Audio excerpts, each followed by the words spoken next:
Capítulo 7. Luz en los ojos, barro en las manos. El día era como un anciano que se inclina para dormir. Las piedras que horas antes ardían bajo sus pies ya estaban frías, y un viento nuevo, delgado, casi transparente, recorría los surcos del sendero como si quisiera borrar sus huellas. Eloy descendía.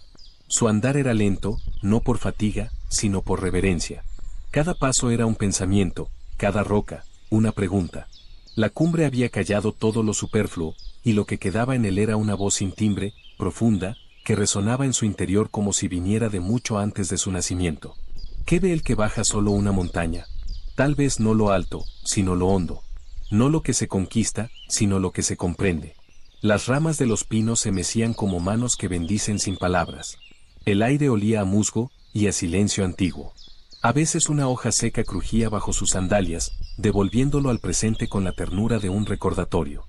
¿Y si el ojo que más ve no es el que mira hacia afuera, sino el que arde en silencio? He visto rostros tallados en piedra por los siglos. No estatuas, sino ideas petrificadas. Y sin embargo, más allá de las doctrinas heredadas, algo en mí, invisible, sigue buscando. No la imagen de un dios, sino su respiración. Ya no pensaba como un joven que duda, sino como quien ha visto dudar incluso a las montañas. Porque las preguntas que había llevado consigo hacia la altura no regresaban con él. No del mismo modo. Algunas habían muerto en la cumbre. Otras se habían transformado. ¿Qué queda de nosotros cuando se caen las máscaras? Queda el rostro desnudo, y si es valiente, queda también la luz.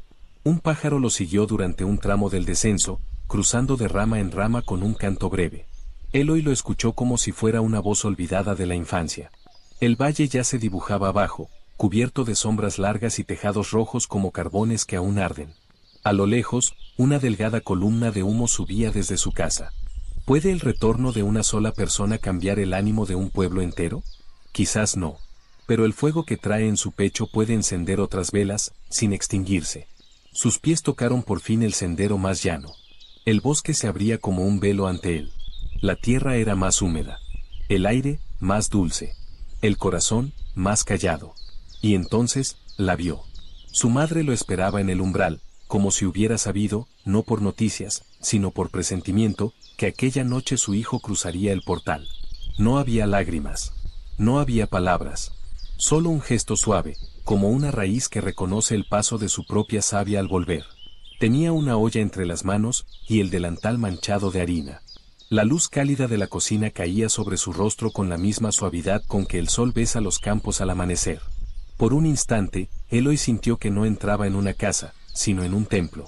Y ella no era solo su madre, era la guardiana de todo lo sagrado en el mundo. Él no dijo nada.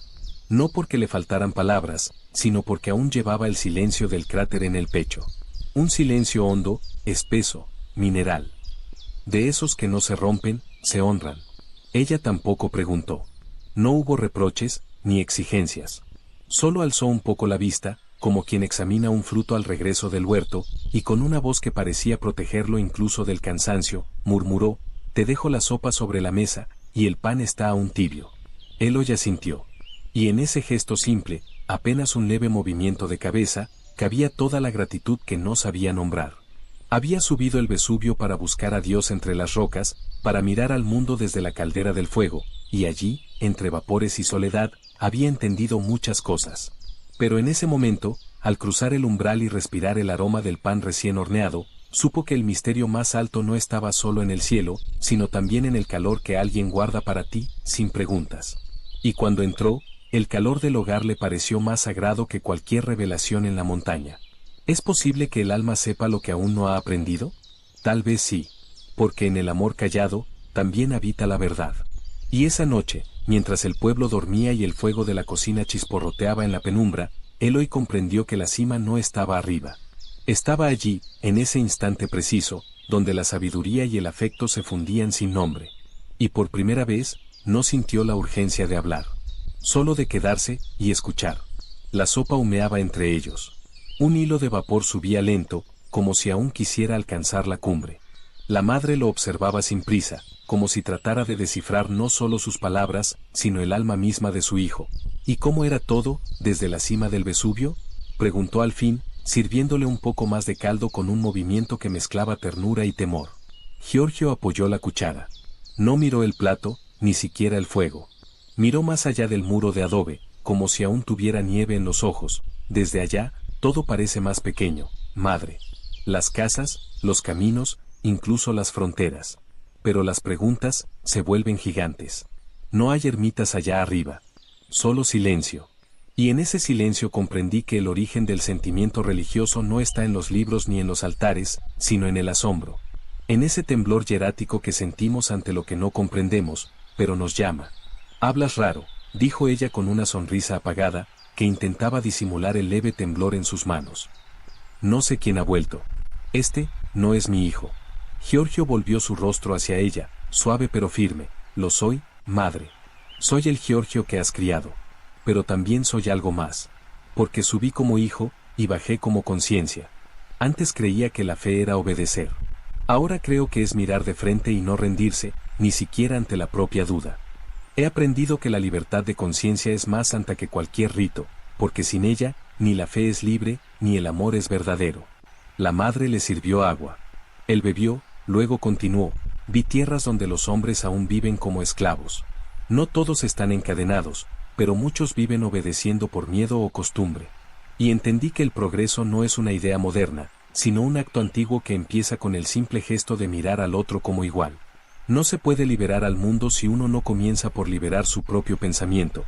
Hablas como viejo, le dijo ella. Pero tu alma sigue brillando como cuando eras niño. ¿Por qué te duelen tantas cosas tan distantes? Porque toda la humanidad es como una familia extendida, madre, y el respeto entre los hombres debe parecerse al que tú me enseñaste aquí, en esta mesa, no imponer, no gritar, no robarle al otro su voz.